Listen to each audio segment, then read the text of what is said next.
Saudações pessoal, aqui quem fala é o professor Adriel Siqueira, professor de História. Hoje nós temos como tema as questões étnico-raciais ou as relações étnico-raciais.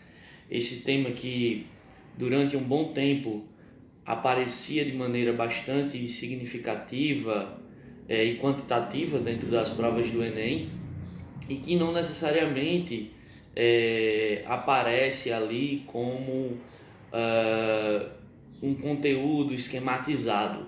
Os conteúdos temáticos, vamos assim colocar, eles acabam promovendo um diálogo com a disciplina. Então você pode ter eixos temáticos acerca de questões étnico-raciais, questões de gênero, sexualidade, enfim, e tantas outras coisas.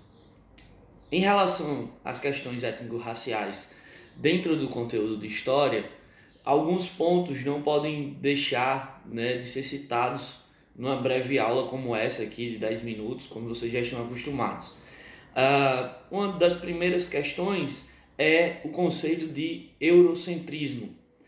Muito da nossa história, nós chamamos de história do Brasil, é permeada pela visão do europeu, do homem branco europeu civilizado sobre os povos indígenas. É uma visão que coloca os europeus no centro das explicações e suas narrativas elas não apenas acabam se sobrepondo, mas silenciando, omitindo as narrativas, os feitos, as ações e os sujeitos históricos indígenas e também negros africanos que chegaram aqui na condição de escravos. Então, essa noção eurocêntrica ela é bastante comum quando vocês estudam, por exemplo, literatura de viajantes, Os viajantes produziam uma visão sobre os povos indígenas. Muito dessas visões, dessa perspectiva eurocêntrica, inicialmente ali século XVI, XVII, estão permeadas do imaginário medieval, Então tem muito aquela discussão sobre mitos, cidades, lugares que tinham bastante ouro, como o mito do Eldorado, e também associados ao período do Renascimento, onde você vai ter algumas discussões, por exemplo, sobre a condição humana dos indígenas, se são humanos, se têm alma, se são selvagens, porque o humanismo era uma característica de discussão na Europa, e isso também, de certa maneira, essas discussões vão ser transplantadas para o eixo da colonização, para os povos indígenas e por aí vai. Então entendam, inicialmente, essa ideia do conceito de eurocentrismo, o centro das explicações, mas que, apesar de se legitimar dessa maneira, os historiadores começam aí, há um certo tempo, fazer um movimento contrário, que é um movimento de deseurocentrização ou até mesmo de descolonização da história. Isso se dá por meio da busca de narrativas indígenas, a valorização dos seus aspectos organizacionais. Isso também é um outro ponto importante. A gente não pode simplesmente pegar uma ideia clássica ou tradicional, como é a ideia de escambo, e tratá-la daquela mesma maneira como tratávamos há um bom tempo, que é a ideia de que os índios foram enganados.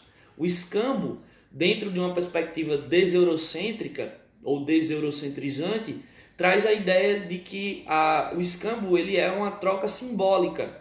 No mundo vivido pelos europeus, pelos portugueses, o mundo capitalista da Idade Moderna, esses materiais eles tinham um valor necessariamente econômico.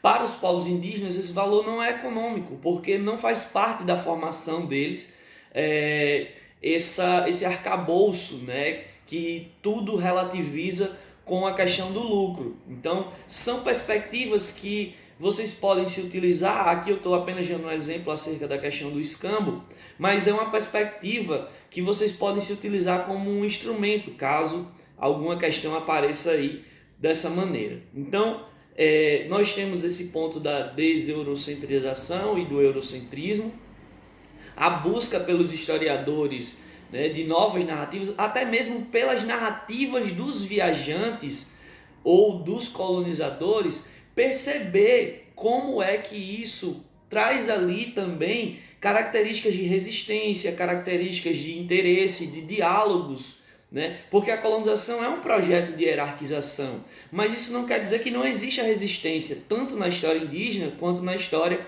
dos negros africanos escravizados. Talvez um dos maiores exemplos desses últimos sejam os quilombos, né? Você tinha todo o sistema de escravização montado para mitigar alguma possibilidade de resistência.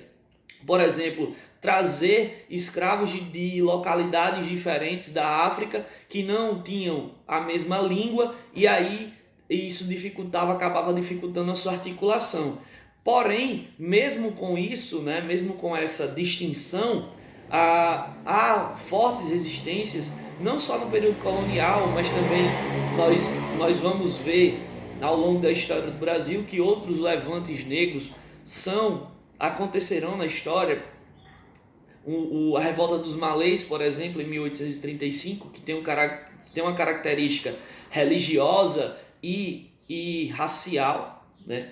Então, temos aí uma outra perspectiva, e eu não poderia deixar de citar aqui as duas leis que foram respectivamente outorgadas em 2003 e uma outra em 2008, que é a Lei 10.639/03, depois da barra sempre é o ano, e a 11.645/08.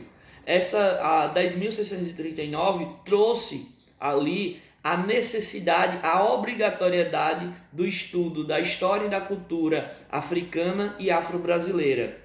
A Lei 11.645, ela traz uma ampliação, né, uma releitura da Lei 10.639, que é a obrigatoriedade do ensino nas escolas públicas e particulares, tanto não só em história, mas em todas as disciplinas da história e da cultura africana, afro-brasileira e indígena.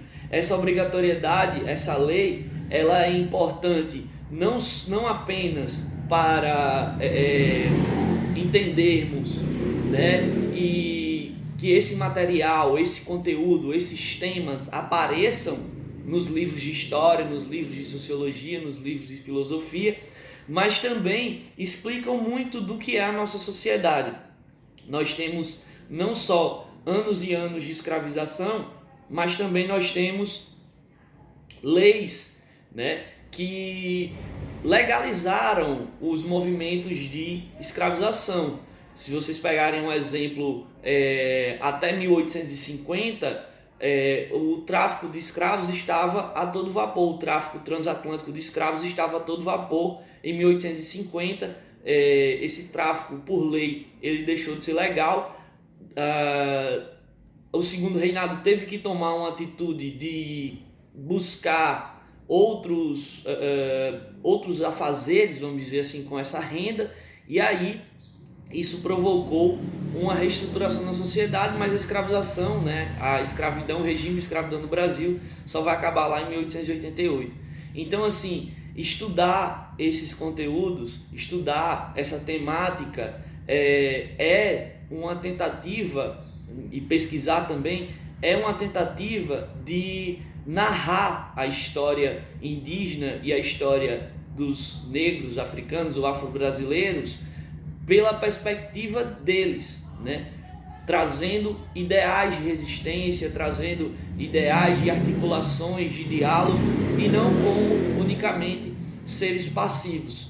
Como diz a filósofa nigeriana Chimamanda Adichie, se você quer contar ou se você quer destruir um povo, você pode espoliar, você pode explorar, mas você também pode começar a contar a história desse povo com a seguinte frase: em segundo lugar, porque dessa maneira você está contando a história sua em primeiro lugar, a sua versão que se sobrepõe hierarquicamente à história do outro que vai ser colonizado. Então, o movimento feito pelas discussões das relações étnico-raciais ou das questões étnico-raciais é promover uma outra narrativa histórica. Não é retirar a narrativa europeia do centro, ou melhor,